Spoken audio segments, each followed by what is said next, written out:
Merci de nous accueillir dans les locaux de l'entreprise Tobeka. Donc, nous sommes 4 lycéens de lycée Camille Claudel en première SSI. Et dans le cadre des TPE, on aimerait faire une petite interview. Alors tout d'abord, dans quelles circonstances est-ce que l'entreprise a été créée? Alors initialement, j'habitais à Mondoubleau en 2012. Donc j'ai eu l'idée de créer Tobeka parce que j'avais besoin de fabriquer des pièces de manière répétitive pour des projets personnels. Et en cherchant sur internet, j'ai trouvé donc les imprimantes 3D de type RepRap, donc réplicables avec des pièces imprimées. Et c'est là que j'ai commencé à me dire ça pourrait être bien d'en fabriquer une. Donc j'ai commencé à chercher sur internet, sur le wiki RepRap notamment, où il y a beaucoup d'informations, pour pouvoir glaner toutes les informations nécessaires pour construire un premier prototype. Et donc de fil en aiguille, j'ai avancé sur mon prototype, j'avais fait un blog en même temps pour parler de la création. Et il y a des gens qui m'ont dit ah c'est génial, il n'y a pas grand monde en France qui en fait, est-ce que vous voulez la vendre? Et donc j'ai fait oui pourquoi pas, et c'est comme ça que ça a commencé. Donc j'ai d'abord fait une entreprise sous le statut de l'auto-entreprise, et ensuite j'ai pu créer une SARL fin 2013. Donc là maintenant ça fait 2 ans que la SARL est créée. D'accord. Et donc quel est votre parcours professionnel et scolaire? Alors donc initialement j'ai fait un bac S option physique. Ensuite j'ai fait un DUT GE2I, donc c'est-à-dire génie électrique informatique industriel à Tours, à l'université François Rabelais. C'est là que j'ai appris pas mal de choses en automatisme, en électronique, en électrotechnique, en informatique. Par la suite, j'ai continué par encore un bac plus 2, donc c'était un BTS en informatique à Orléans. Donc là, c'était vraiment plus support informatique, assistance aux utilisateurs, etc., gestion de serveurs. Et après, j'ai travaillé 3 ans dans une entreprise qui faisait du déploiement de fibre optique sur un département, donc de la pure informatique. Et comment avez-vous découvert l'impression 3D? Un petit peu par hasard, en fait, c'était ce que je disais tout à l'heure par rapport à mes projets personnels. Je me suis rendu compte, au début, je voulais faire les pièces dont j'avais besoin, donc c'était pour une sorte de petit générateur. Je voulais les faire en métal, et sauf que je n'avais pas l'outillage pour les faire en métal chez moi. Et en cherchant, j'ai découvert l'impression 3D en plastique, certes, mais avec un potentiel assez intéressant, parce qu'on peut faire à peu près n'importe quoi, comme on veut, quoi. Donc aujourd'hui, quel est votre rôle dans l'entreprise? Donc je suis le créateur, le gérant de la société. Ça veut dire que je vais m'occuper de tout ce qui va être administratif, bien que ma femme me seconde maintenant au niveau administratif commercial. Actuellement, je fais beaucoup de suivi de production, de conception, d'études, de R&D, de devis, d'approvisionnement, bref, beaucoup de logistique aussi. Et donc un gros travail de gestion, de conception. On va dire que peut-être 70% de mon temps est dédié à de la conception brute, donc dessin, ordinateur, faire des plans, faire des tableaux Excel sur des listes de produits, sur des définitions, des calculs. Et le reste du temps, ça va être de la fabrication, des tests. Pensez-vous que l'impression 3D est un marché porteur? Alors, oui et non. Et oui. C'est-à-dire que on a comment dire, il y a plusieurs cibles en fait. Actuellement, l'impression 3D est énormément médiatisée au niveau du particulier, c'est-à-dire voilà, acheter une imprimante 3D, vous imprimerez ce que vous voulez, etc. Mais peut-être que le marché n'est pas tout à fait là, parce que ça reste des machines qui ne sont pas encore aussi simples à utiliser qu'une imprimante papier. Il y a encore des petites choses à connaître, des choses à régler, à améliorer. Il faut connaître un petit peu la machine en fait. Donc pour moi, c'est plus une petite machine-outil assez simple d'usage qu'une imprimante numérique, si on parle directement sur les termes.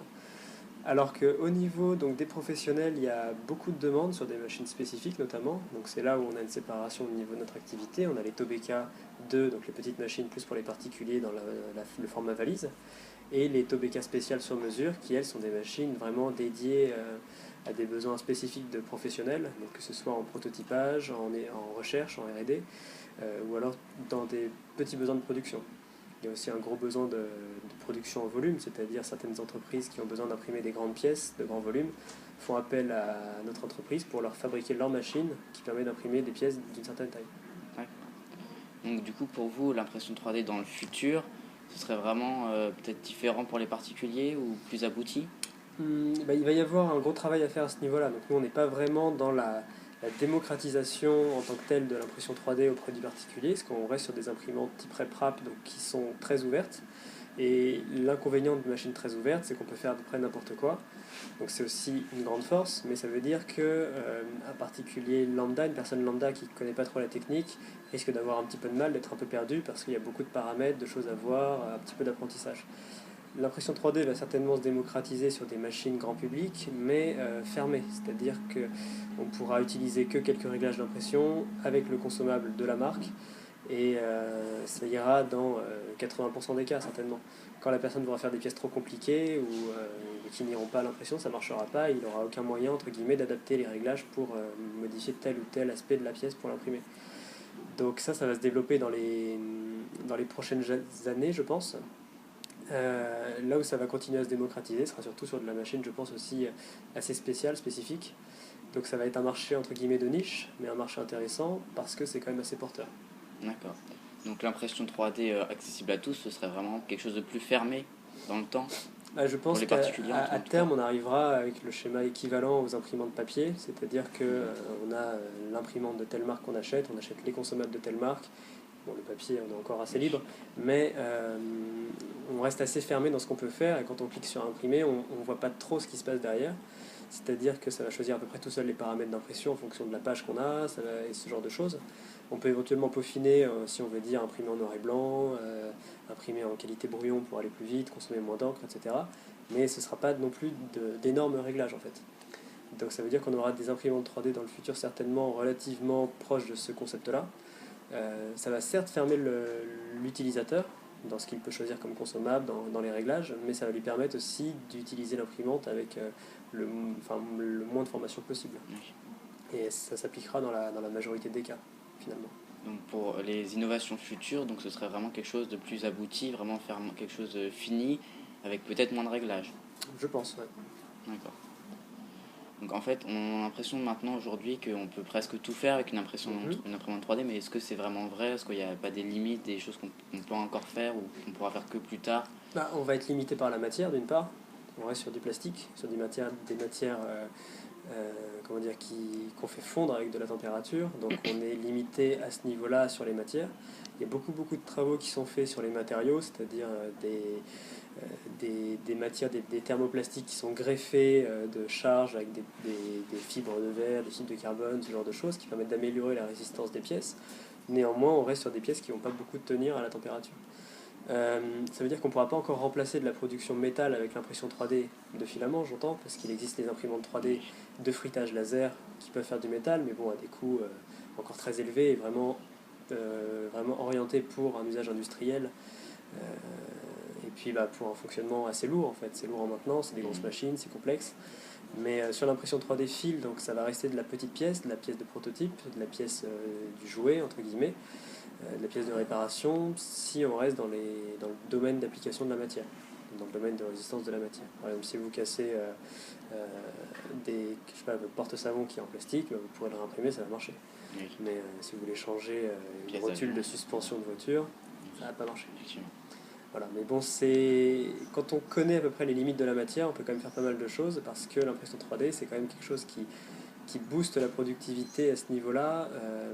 On peut faire un comparatif avec par exemple une fraiseuse numérique où on va passer peut-être 80-90% de notre temps à brider, à serrer les pièces pour bien les maintenir, etc. en vue de l'usinage. Donc ça va être beaucoup de temps pour peu d'usinage finalement. Alors qu'en impression 3D, on a un plateau d'impression, si la pièce rentre dessus, qu'on a préparé le plateau juste que ça puisse coller en fait au début de l'impression, globalement on peut imprimer n'importe quelle pièce, coup sur coup, sans avoir besoin de revoir le calage, le bridage, etc. Donc de ce côté-là, c'est quand même assez intéressant parce que ça permet de mettre en œuvre une impression assez facilement. Donc, récemment, on a entendu dire que 10 maisons ont été créées en 24 heures. C'est des objets assez volumineux. Comment on peut réussir à faire des pièces comme ça, assez grandes, ou même une voiture Alors en fait on va réduire la qualité. Actuellement on a des buses d'impression sur les imprimantes standards qui sont assez fines, donc environ 0,4 mm de diamètre. Le problème c'est qu'on travaille au cube en fait. Quand on augmente la taille de la pièce par 2, on va augmenter le volume par 8. Donc le temps d'impression va être multiplié au moins par 8 pour une pièce 2 fois plus grande seulement. Donc ça veut dire qu'on va avoir comment dire, un temps d'impression qui est fonction du cube. Donc on peut augmenter la taille des buses pour extruder plus de matière plus vite. Ça veut dire qu'on aura une résolution moins bonne. Par exemple, on peut imaginer extruder un fil gros comme le doigt. Donc certes, on verra bien les boudins de fil qui vont se déposer sur la matière, mais on pourra faire des pièces en volume. Après, on peut imaginer terminer en mettant un enduit sur la pièce. Donc le cas de la voiture qui avait été faite, c'était un peu ça. C'était une impression brute assez grossière. Et ensuite, ça avait été lissé, ça avait été enduit pour permettre d'avoir quelque chose de propre. Donc ça peut être fait comme ça. Après, sur les maisons, c'est encore différent, parce qu'on n'est plus sur de l'extrusion de fil, on est sur de l'extrusion de ciment, enfin de matière de construction. Donc là, on n'a plus de matière vraiment à faire fondre, on va éventuellement la faire chauffer un petit peu, mais ça va surtout être de l'apport d'eau, d'humidité, pour pouvoir extruder la matière sous un format donc, pâteux, et ensuite la laisser sécher à l'air libre. Donc là, pareil, quand on voit les machines faire ça, ça fait des gros boudins qui sont gros comme à peu près 4-5 cm de diamètre qui vont être extrudés, donc on va aller relativement vite avec ça. Régulièrement, on entend parler d'une polémique sur le fait qu'on peut imprimer des armes avec une imprimante 3D et que celles-ci soient indétectables par les portails de sécurité. Qu'en pensez-vous? Globalement, donc les balles seront toujours détectables, parce qu'il ne faut pas oublier que si on veut faire un pistolet, il faut quand même mettre des balles dedans, donc on ne peut pas encore imprimer les balles. Après, donc c'est entre guillemets un faux problème, c'est juste que le sujet devient pressant parce que c'est très facile d'acquérir une imprimante 3D et avec assez peu de pratique, on arrive à imprimer des pièces. Néanmoins, quelqu'un qui achète un tour numérique ou une fraiseuse, par exemple, nous on a acheté un tour, une fraiseuse, on en a eu pour à peu près 2000 € chacun, donc c'est pas très très très cher. On peut imaginer prendre un bout de fer, faire un trou dedans, faire un canon, et puis se faire une arme. Certes, elle sera détectable, mais de la même façon, on va fabriquer une arme. Le seul souci, en fait, c'est qu'il va y avoir un problème sur les droits, sur les fichiers, et sur la réglementation à ce niveau-là, mais on ne peut pas empêcher les gens de faire ce qu'ils veulent. On peut imaginer se fabriquer un pistolet en bois, si on veut. Si on est assez motivé, on va pouvoir faire quelque chose pour tenir la détente, etc., en bois ou en matière plastique qu'on va pouvoir découper ou poncer, et puis on aura un résultat analogue, avec peut-être juste un peu plus de travail. Là, ce qui pose souci, c'est que quelqu'un ait fait des plans d'un pistolet, qu'il ait testé, il ait dit non, c'est bon, ça marche à peu près, qu'il les ait mis sur internet, que d'autres gens le téléchargent et le répliquent tout de suite. Il n'y a que des gens sans compétences, en ingénierie, entre guillemets, ont pu réimprimer ça. Donc ça, c'est un problème. Mais bon, après, chacun est responsable de ce qu'il fait. Après, pour rester dans les problèmes, il y a un des problèmes aussi d'impression, c'est les émanations toxiques des produits quand on imprime. Est-ce qu'il y a des normes? Est-ce qu'il y a vraiment des dangers pour l'être humain ou Alors, des choses, des actuellement, donc, je pense qu'il y a encore un flou législatif à ce niveau-là. Donc le pire, je pense, c'est pas vraiment l'imprimante 3D en tant que telle, c'est plutôt le stylo 3D, parce que le stylo 3D, premièrement, est utilisé souvent avec de l'ABS, parce que ça marche mieux que le PLA pour l'extrusion. Deuxièmement, on va travailler très très près, parce qu'on regarde notre feuille, on est juste au-dessus. Et troisièmement, c'est utilisé de plus en plus par les enfants. Donc, je pense que c'est largement pire qu'une imprimante 3D qui fonctionne sur le même système, mais qui va naturellement être un petit peu mise à côté, etc. On va avoir un petit peu moins de problèmes, on va pas être juste dessus.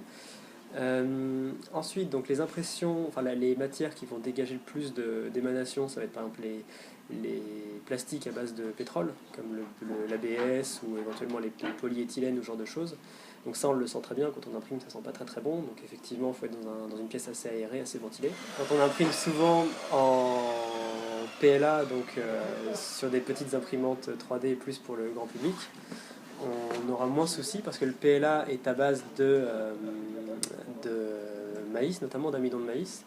Donc les émanations, a priori, ça a été mesuré par une équipe d'ingénieurs de je ne sais plus quelle université qui en avait déduit que finalement c'était pas plus nocif que de faire cuire un steak dans une poêle, quoi, au niveau des émanations, etc.